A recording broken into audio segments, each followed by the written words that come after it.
Genesis 32. As Jacob continued on his journey, angels of God met him. When he saw them, he exclaimed, "This is God's territory." So he named the place Mahanaim. Then Jacob sent messengers ahead to his brother Esau, who was living in the region of Seir in Edom. He told them, "Give this message to my master Esau. Your servant Jacob says, I have been living with Laban and have stayed there until now. I own many cattle, donkeys, sheep, and goats, and many servants. I am sending these messengers to inform you, my master, hoping you will be friendly to me." The messengers returned to Jacob and reported, "We met Esau, and he is already on his way to meet you, with an army of 400 men." Jacob was terrified at the news. He divided his people, sheep, goats, cattle, and camels, into two groups. He thought, if Esau attacks one group, perhaps the other can escape. Then Jacob prayed, "O God of my grandfather Abraham, and God of my father Isaac, O Lord, you told me to return to my own land and family and promised to treat me well. I am not worthy of all the unfailing love and faithfulness you have shown to me, your servant. For when I crossed the Jordan River, I owned nothing except my staff. Now I am the father of 2 large groups. Please rescue me from the hand of my brother Esau. I am afraid that he will attack me and kill all of us, even the mothers with their children. But you promised me, I will treat you very well, and your descendants will be as numerous as the sands along the seashore, too many to count." Jacob stayed where he was that night.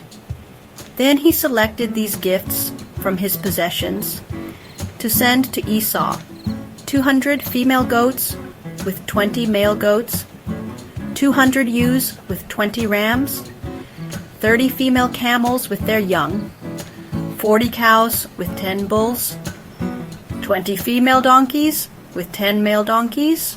He instructed his servants, "Drive them ahead of me, but keep some distance between the herds."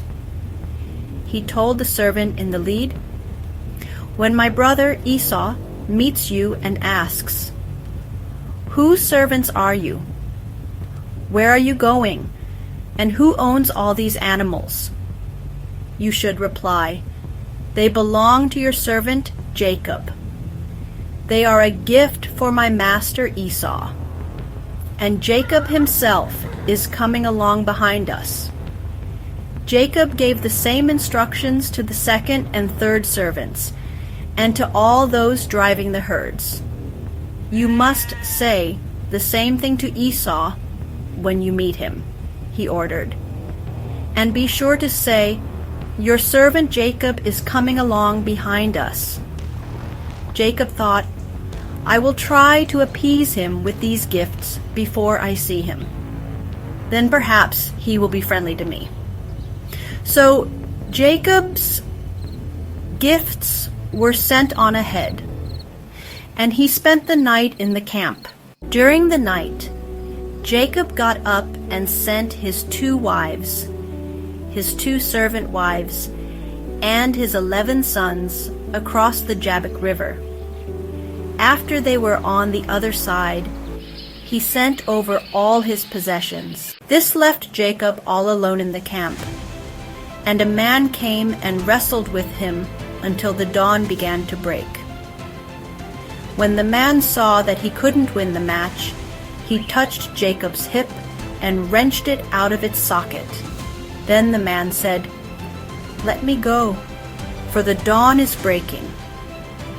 But Jacob said, "I will not let you go unless you bless me." "What is your name?" the man asked. He replied, "Jacob." "Your name will no longer be Jacob," the man told him. "From now on you will be called Israel, because you have fought with God and with men, and have won." Then Jacob asked him, "Please tell me your name." "Why do you ask?" the man replied. Then he blessed Jacob there. Jacob named the place Peniel, for he said, "I have seen God face to face, yet my life has been spared." The sun was rising as Jacob left Peniel, and he was limping because of his injured hip.